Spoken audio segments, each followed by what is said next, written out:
So this is Reading by Ree, and I'll be reading The Outsiders by S.E. Hinton, picking up where I left off in the last video for The Outsiders. I hope you're enjoying this book so far. I know I've started reading it as a request for those of you who have it as a school reading project or a school reading assignment. However, it is a really good book. I did finish reading it, and I think it's a classic novel that's just gonna, really help everybody who ever hears it, reads it, owns it, anything like that, because it holds true to a lot of cliques, and even though the cliques' names change in society over time, they are still essentially the same. So, without further ado, I'm going to pick back up where we left off, starting on Chapter 2.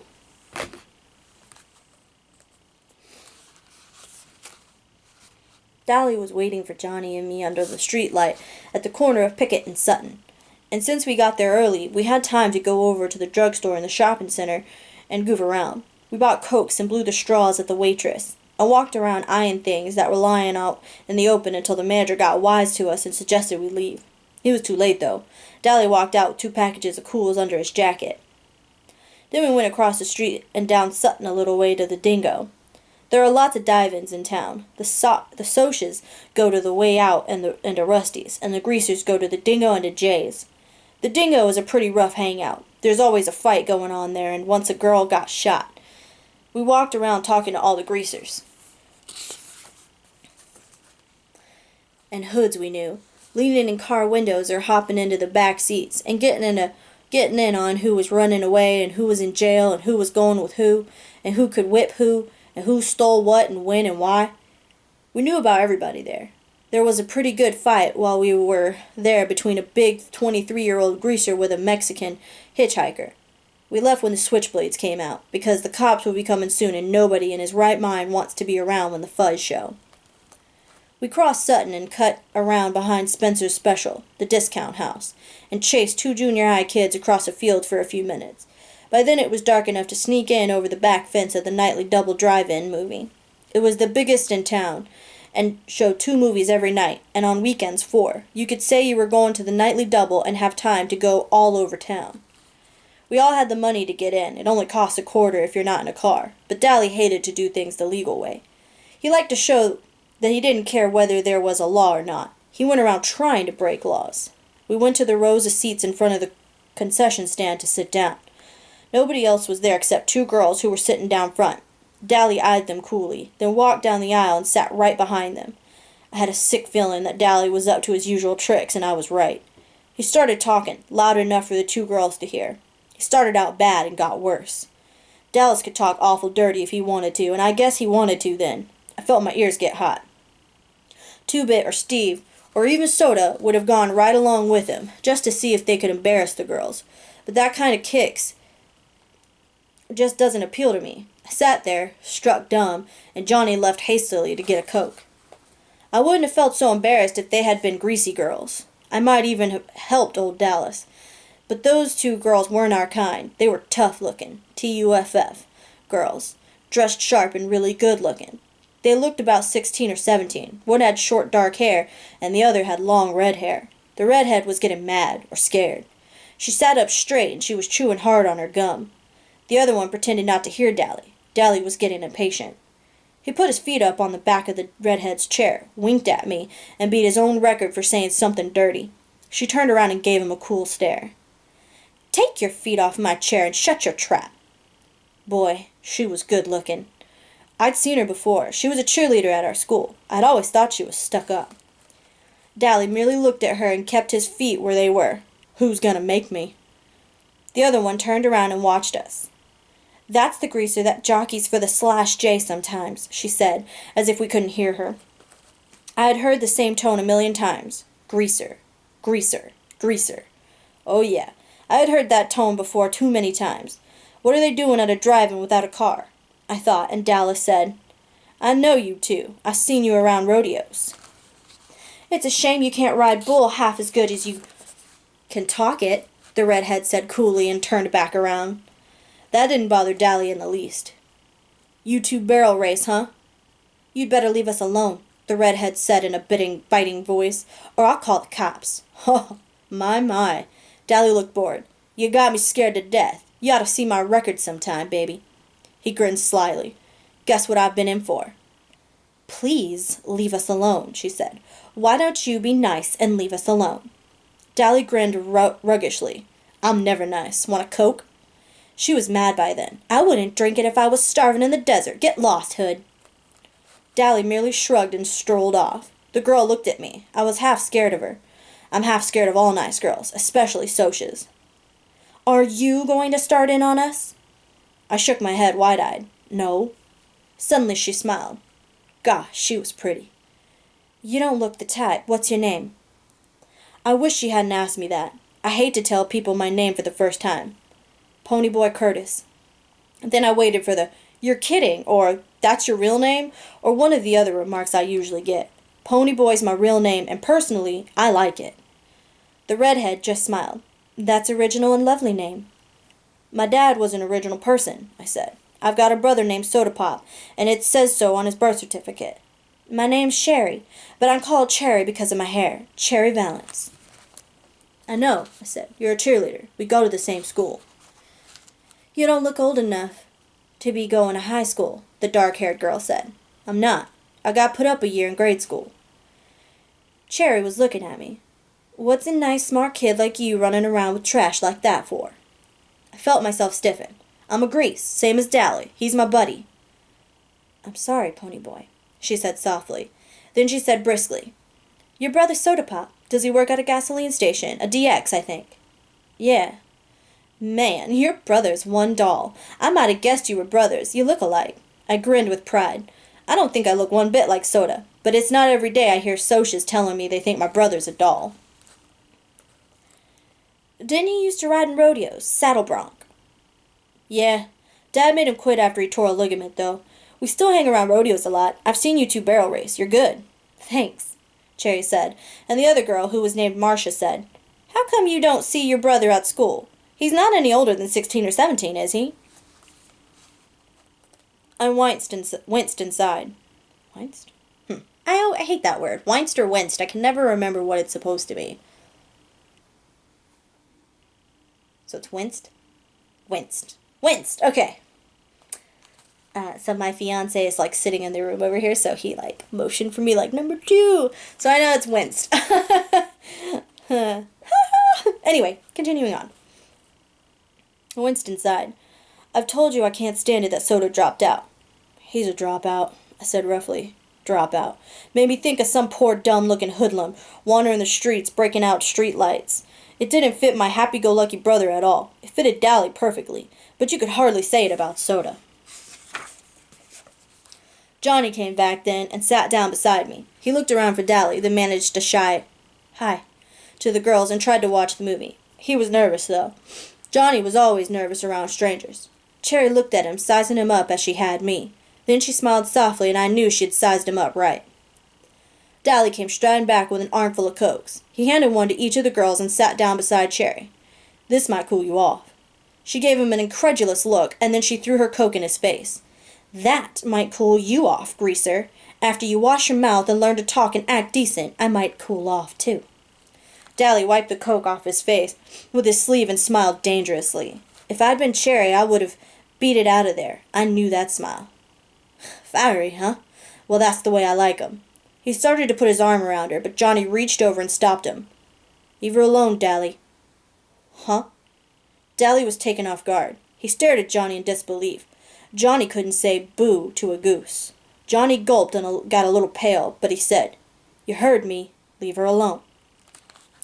Dallas scowled for a second. If it had been me, or Two-Bit, or Soda, or Steve, or anyone but Johnny, Dally would have flattened him without a moment's hesitation. You just didn't tell Dally Winston what to do. One time, in a dime store, a guy told him to move over at the candy counter. Dally had turned around and belted him so hard it knocked a tooth loose. A complete stranger, too.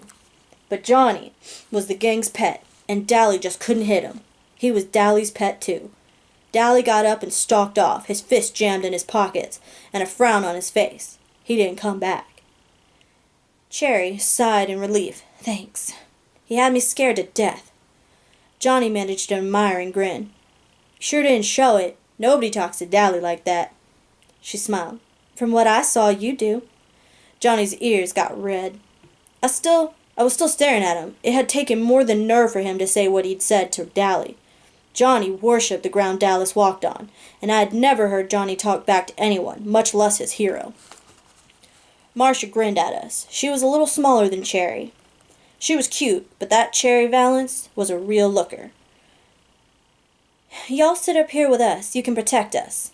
Johnny and I looked at each other. He grinned suddenly, raising his eyebrows so that they disappeared under his bangs. Would we ever have something to tell the boys? His eyes said plainly. We had picked up 2 girls, and classy ones at that. Not any greasy broads for us, but real socias. Soda would flip when I told him. Okay, I said nonchalantly. Might as well. I sat between them, and Johnny sat right next to Cherry. How old are y'all? Marcia asked. 14, I said. 16, said Johnny. That's funny, Marcia said. I thought you were both 16. Cherry finished for her. I was grateful. Johnny looked 14, and he knew it, but it bugged him something awful. Johnny grinned. How come y'all ain't scared of us like you were Dally? Cherry sighed. You 2 are too sweet to scare anyone. First of all, you didn't join in Dallas's dirty talk, and you made him leave us alone. And when we asked you to sit up here with us, you didn't act like it was an invitation to make out for the night. Besides that, I've heard about Dallas Winston, and he looked as hard as nails and twice as tough. And you 2 don't look mean. Sure, I said tiredly.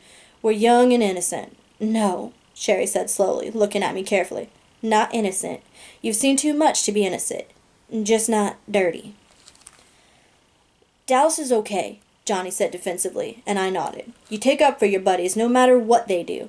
When you're a gang, you stick up for the members. If you don't stick up for them, stick together, make like brothers, it isn't a gang anymore. It's a pack, a snarling, distrustful, bickering pack like the Socias and their social clubs or the street gangs in New York or the wolves in the timber. He's tough, but he's a cool old guy. He'd leave you alone if he knew you, I said, and that was true. When Steve's cousin from Kansas came down, Dally was decent to her and watched his swearing. We all did around nice girls who were the cousinly type. I don't know how to explain it. We try to be nice to the girls we see once in a while, like cousins or the girls in class. But we still watch a nice girl go by on a street corner and say all kinds of lousy stuff about her. Don't ask me why. I don't know why. Well, Marcia said with finality, I'm glad he doesn't know us. I kind of admire him, Cherry said softly, so only I heard, and then we settled down to watch the movie. Oh yeah. We found out why they were without a car. They'd come with their boyfriends, but walked out on them when they found out the boys had brought some booze along. The boys had gotten angry and left. I don't care if they did, Cherry sounded annoyed. It's not my idea of a good time to sit in a drive-in and watch people get drunk. You could tell by the way she said it that her idea of a good time was probably high class and probably expensive. They decided to stay and see the movie anyway. It was one of those beach party movies with no plot and no acting, but a lot of girls in bikinis and some swinging songs, so it was all right. We were all 4 sitting there in silence when suddenly a strong hand came down on Johnny's shoulder and another on mine, and a deep voice said, Okay, greasers, you've had it. I almost jumped out of my skin. It was like having someone leap out from behind a door and yell boo at you. I looked fearfully over my shoulder, and there was Two-Bit, grinning like a Chessy cat. Glory, Two-Bit! Scare us to death! He was good at voice imitations and had sounded for all the world like a snarling Soch. Then I looked at Johnny. His eyes were shut and he was as white as a ghost. His breath was coming in smothered gasps. Two-Bit knew better than to scare Johnny like that. I guess he'd forgotten. He's kind of scatterbrained. Johnny opened his eyes and said weakly, Hey, Two-Bit. Two-Bit messed up his hair. Sorry, kid, he said. I forgot. He climbed over the chair and plopped down beside Marcia. Who's this, your great-aunt's? Great-grandmother's twice removed, Cherry said smoothly. I couldn't tell if Two-Bit was drunk or not. It's kind of hard to tell with him. He acts boozed up sometimes, even when he's sober. He cocked one eyebrow up and the other down, which he always does when something puzzles him, or bothers him, or when he feels like saying something smart. Shoot, you're 96 if you're a day. I'm a knight, Marcia said brightly. Two-Bit stared at her admiringly. Brother, you're a sharp one. Where'd you two ever be picked up by a couple of greasy hoods like Pony and Johnny? We really picked them up, Marcia said. We're really Arabian slave traders, and we're thinking of shanghaiing them. They're worth 10 camels apiece at least. 5, Two-Bit disagreed. They don't talk Arabian. I don't think. Say something in Arabian, Johnny Cake. Aw, cut it out, Johnny broke in. Dally was bothering them, and when he left they wanted us to sit with him to protect them. Against wise-cracking greasers like you, probably. Two-Bit grinned, because Johnny didn't usually get sassy like that. We thought we were doing good if we could get him to talk at all. Incidentally, we don't mind being called greaser by another greaser. It's kind of playful then. Hey, where is old Dally anyways? He went hunting some action, booze or dames or a fight. I hope he don't get jailed again. He just got out.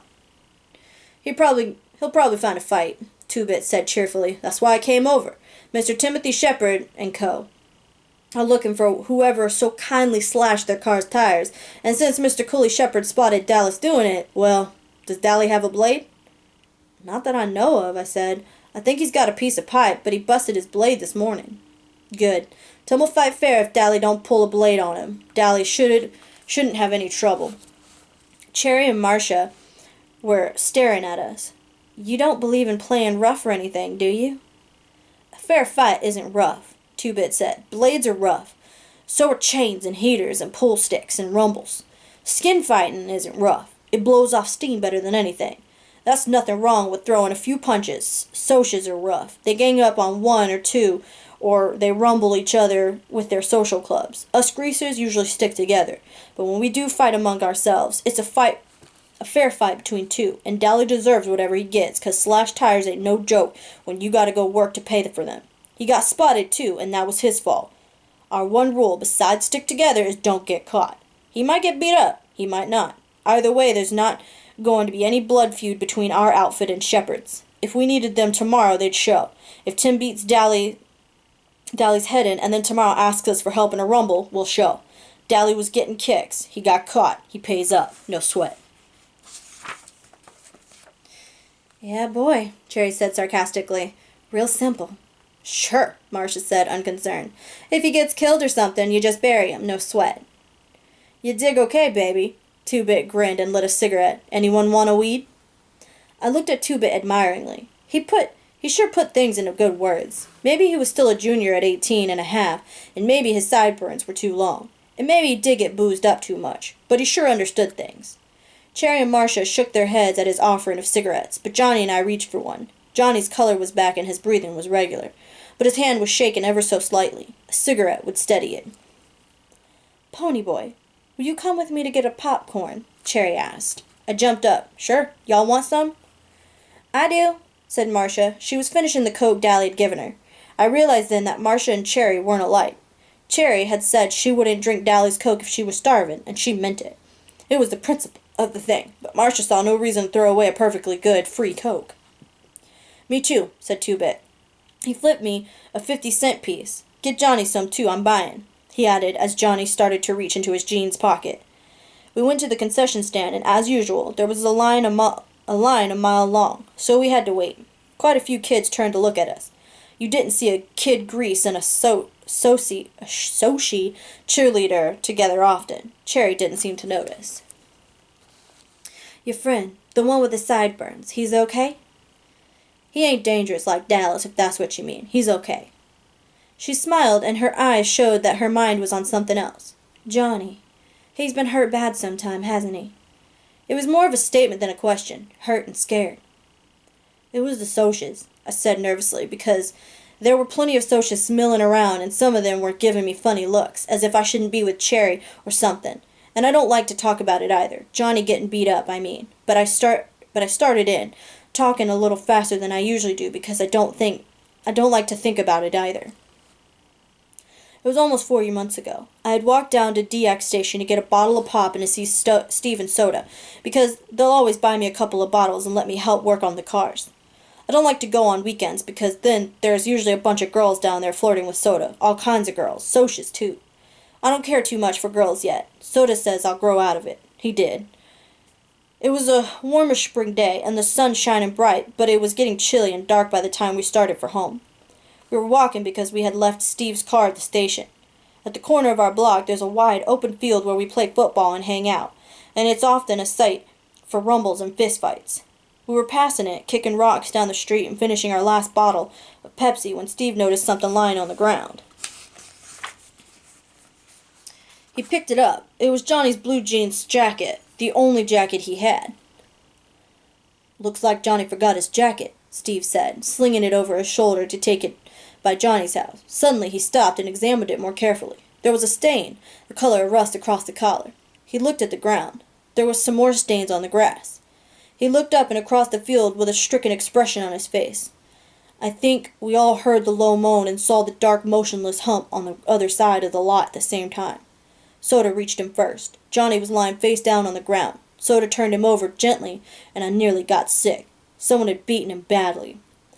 We were used to seeing Johnny banged up. His father clobbered him around a lot, and although it made us madder than heck, we couldn't do anything about it. But those beatings had been nothing like this. Johnny's face was cut up and bruised and swollen, and there was a wide gash from his temple to his cheekbone. He would carry that scar all his life. His white t-shirt was splattered with blood. I just stood there, trembling with sudden cold. I thought he might be dead. Surely nobody could be beaten like that and live. Steve closed his eyes for a second and muffled a groan as he dropped on his knees beside Soda. Somehow, the gang sensed what had happened. Two-Bit was suddenly there beside me, and for once his comical grin was gone and his dancing gray eyes were stormy. Derry had seen us from our porch and ran towards us, suddenly skidding to a halt. Dally was there too, swearing under his breath and turning away with a sick expression on his face. I wonder about it vaguely. Dally had seen people killed on the streets of New York's west side. Why did he look sick now? "Johnny?" Soda lifted him up and held him against his shoulder. He gave the limp body a slight shake. "Hey, Johnny Cake." Johnny didn't open his eyes, but there came a soft question. "Soda?" "Yeah, it's me," Soda Pop said. "Don't talk. You're gonna be okay." "There was a whole bunch of them," Johnny went on, swallowing, ignoring Soda's command. "A blue Mustang full of... I got so scared." He tried to swear, but suddenly started crying, fighting to control himself, then sobbing all the more because he couldn't. I had seen Johnny take a whipping with a 2x4 from his old man and never let out a whimper. That made it worse to see him break now. Soda just held him and pushed Johnny's hair back out of his eyes. "It's okay, Johnny Cake. They're gone now. It's okay." Finally, between sobs, Johnny managed to gasp out his story. He had been hunting our football to practice a few kicks when a blue Mustang had pulled up beside the lot. There were 4 Socs in it. They had caught him, and one of them had a lot of rings on his hand. That's what had cut Johnny up so badly. It wasn't just that they had belted him half to death. He could take that. They had scared him. They had threatened him with everything under the sun. Johnny was high-strung anyway, a nervous wreck from getting belted every time he turned around and from hearing his parents fight all the time. Living in those conditions might have turned someone else rebellious and bitter. It was killing Johnny. He had never been a coward. He was a good man in a rumble. He stuck up for the gang and kept his mouth shut good around cops. But after the night of the beating, Johnny was jumpier than ever. I didn't think he'd ever get over it. Johnny never walked by himself after that, and Johnny, who was the most law-abiding of us, now carried in his back pocket a 6-inch switchblade. He'd use it, too, if he ever got jumped again. They'd had him scared that much. He would kill the next person who jumped him. Nobody was ever going to beat him like that again. Not over his dead body. I had nearly forgotten that Cherry was listening to me, but when I came back to reality and looked at her, I was startled to find her as white as a sheet. "All Socias aren't like that," she said. "You have to believe me, Ponyboy. Not all of us are like that." "Sure," I said. "That's like saying all you greasers are like Dallas Winston. I'll bet he's jumped a few people." I digested that. It was true. Dally had jumped people. He had told us stories about muggings in New York that made the hair on the back of my neck stand up. But not all of us were that bad. Cherry no longer looked sick, only sad. "I'll bet you think that Socias have it made. The rich kids. The West Side Socias. I'll tell you something, Ponyboy. It may come as a surprise. We have troubles you've never even heard of. You want to know something?" She looked me straight in the eye. "Things are rough all over." "I believe you," I said. "We better get back out there with the popcorn or Two-Bit'll think I ran off with his money." We went back and watched the movie through again. Marcia and Two-Bit were hitting it off fine, but had the same scatterbrained sense of humor. But Cherry and Johnny and I sat there, looking at the movie and not talking. I quit worrying about everything and thought about how nice it was to sit with a girl without having to listen to her swear or to beat her off with a club. I knew Johnny liked it, too. He didn't talk to girls much. Once, while Dallas was in reform school, Sylvia had started hanging on to Johnny and sweet-talking him, and Steve got a hold of her and told her if she tried any of her tricks with Johnny, he'd personally beat the tar out of her. Then he gave Johnny a lecture on girls and how a sneaking little broad like Sylvia would get him into a lot of trouble. As a result, Johnny never spoke to girls much. But whether that was because he was scared of Steve or because he was shy, I couldn't tell. I got the same lecture from Two-Bit after we'd picked up a couple of girls downtown one day. I thought it was funny because girls are one subject even Derry thinks I use my head about. And it really had been funny because Two-Bit was half crocked when he gave me the lecture.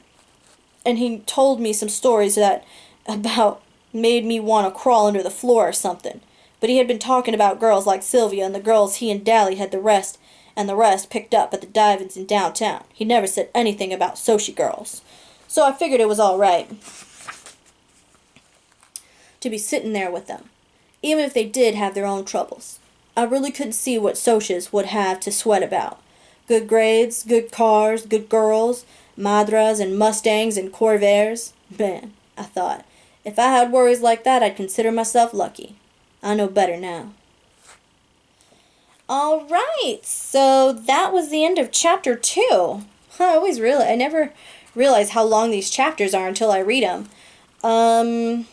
We're at about 26 to 27 minutes.